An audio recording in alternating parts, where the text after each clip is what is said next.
Hi everybody, Raleigh here. Welcome to another fish keep in Jamaica. I've acquired a new device, so I hope that the quality of this video may be exceptional over what previously may have occurred. Today my video is about a simple little topic, netting your fish, right? So you go to the fish store and you realize that they have several different nets, right, for your fish. Right, is the reason why. Now this is a small net, right, which is used to catch small fish, right? Probably you could use it to catch some guppies or whatever. And this one is not so healthy. It has a little, no, well, several thorns on it, right? It's used to catch like bigger fish, like medium-sized goldfish, right? And I have a few more. Now, when catching your fish, when netting your fish out of the tank, it is important that you pay attention carefully to what I'm saying. Right? It's important that you follow what I'm saying. Right? Um, Fish get stressed easily, so therefore, if you're gonna catch a fish and you're gonna chase the fish, you're gonna chase the fish all over the pond, right? Chances are when you actually catch that fish will be so stressed, possibility that that fish might not eat or that fish might end up dying because of stress. So therefore you have to have the appropriate net that will actually get that fish to go into the net, or it depending on the setup of your tank. For example, I have several buckets, right? What you call drums, and some persons might call it tub, right? So to go around the curves might be a little bit difficult for these small fish, so therefore the small net do me well, right? But if I have a large tank and I'm gonna catch let's say I'm gonna be trying to net some small fish, it would be a little bit more better for you to actually use a net that is very small.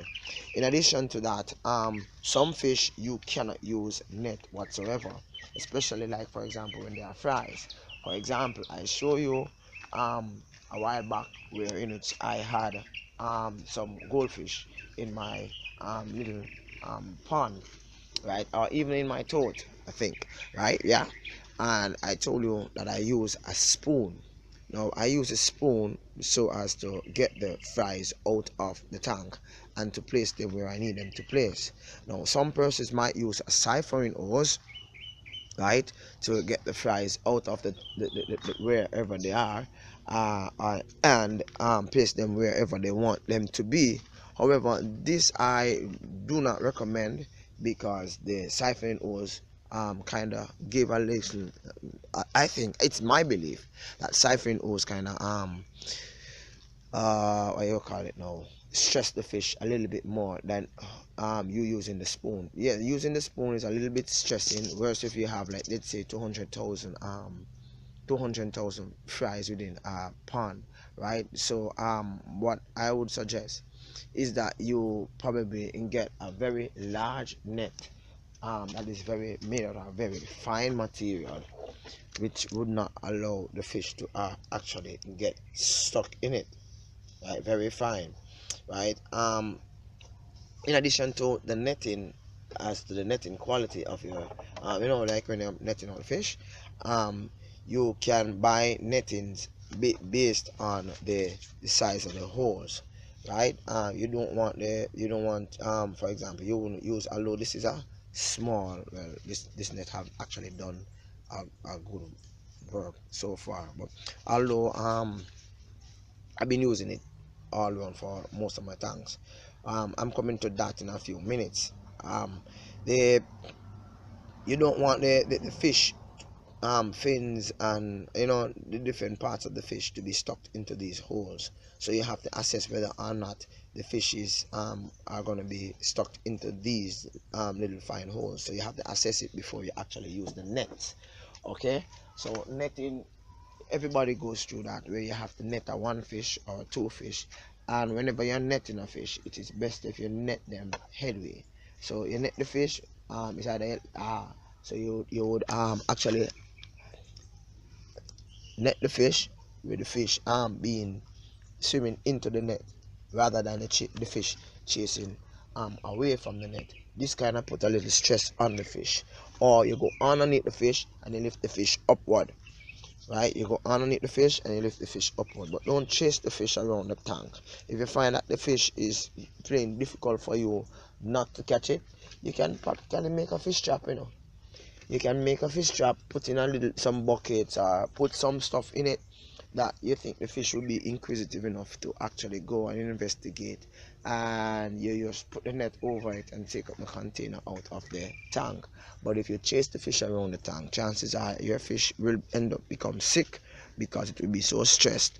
And whether or not your tank is very clean, you just whatever it or whatever you do, right, you'll always have parasites within the tank that is just waiting on the right opportunity for the fish immune system to be dropped low, and then now it attacks, and then now you have a problem.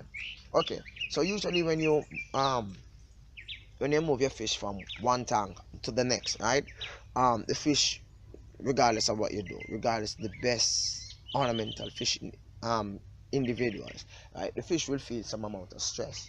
So what I do, so as to end up having the fish de-stressed in a short as possible time, I use methane blue, right, which is this blue thing in which many ornamental fisher folks use when they are breeding fish, especially fish that lay eggs, right. I use methane blue, and you will see me use it sometimes, right. I use methane blue. I tip, it is 1 teaspoon per 10 gallon, right. So I would tip some in the tank, right.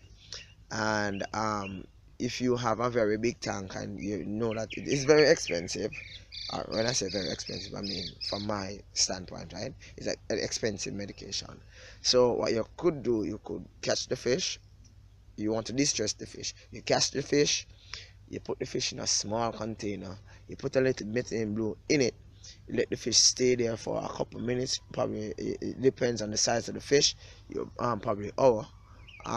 And then when you're finished doing what you're doing with the tank, or you're going to change him over into the next tank, you could just release the fish with the water in it into the new tank. That way the fish is actually de-stressed and is just entering into a new environment. Remember, you'll have to acclimatize the fish. What I also do, the cheaper way, what I do, I put aquarium salt, or some persons use uh coarse salt, which is this big thick salt. It looks like rock. It is 1 teaspoon for every 10 gallon also. Now this also helps to build the fish immune system. It builds up the slime within on the fish, so the fish is able to fight infections, and the fish also becomes distressed. So the netting of your fish is something that you will always do. You carry your fish from the pet shop. Never you throw the water from the pet shop into your pond or your tank. You usually take out that fish and put it in, but you would acclimatize it.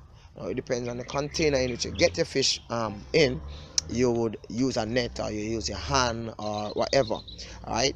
A point to note, I'm gonna be doing a part 2 of this netting your fish. So stay tuned, and I will give you some other information with regards to netting your fish. Netting your fish is important, and you should pay special attention to the habits that you have when you're taking your fish from your tank or your pond. Rally here. Thank you for watching Fish Keeping Jamaica. Bye bye.